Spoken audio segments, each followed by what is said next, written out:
Hello, I'm Ali Mackay from Due North Psychology and CanTalk, the part of our practice that specifically treats people who are recently diagnosed or have long time been diagnosed with cancer, and for those people who are supporting those who've been diagnosed with cancer. Today's video covers briefly some of the thoughts that people have about stress and cancer, and also cover some of the evidence about stress and cancer. You've probably heard people say that, oh, you got cancer after a stressful experience. Or people might be more direct and say, I got cancer because I had a stressful experience. Sometimes even health practitioners will say, oh, no wonder you got cancer. You've been living with so much stress. There is a lot of talk about stress and cancer. So while I am certainly not the authority on this, the evidence from the research that I have extensively studied, and you may also do the same, you can look up Google Scholar, you can look up PubMed, and you can look up recent journal articles if you have a university affiliation that will give you the same information there and some synthesis. I'm also drawing my information from this book, The Mindfulness-Based Cancer Recovery, which is an evidence-based program by Linda Carlson and Michael Speckek. I'll try and get that clearer for you.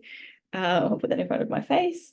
And this evidence-based program has been researched and found to be a support for people living with cancer.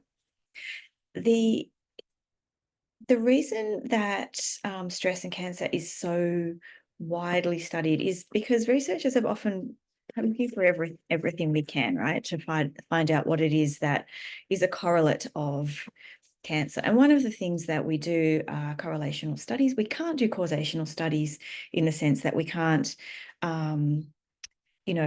cause people to have cancer and then and work out what that was that they did or ate or how they lived. We can't kind of do things that would hopefully give them cancer and then try to work out if that did give them cancer. That would be really bad and unethical. What we can do, though, is always retrospective. So doing surveys about people, what was going on in your life before you got your diagnosis. Often people will report that they had a stressful time. And yet in meta-analysis of studies, that means studies of studies that are adhered to in a scientific method with proper controls, there's about an even spread about whether that basically sums up whether people who had stress before or didn't have stress before got cancer.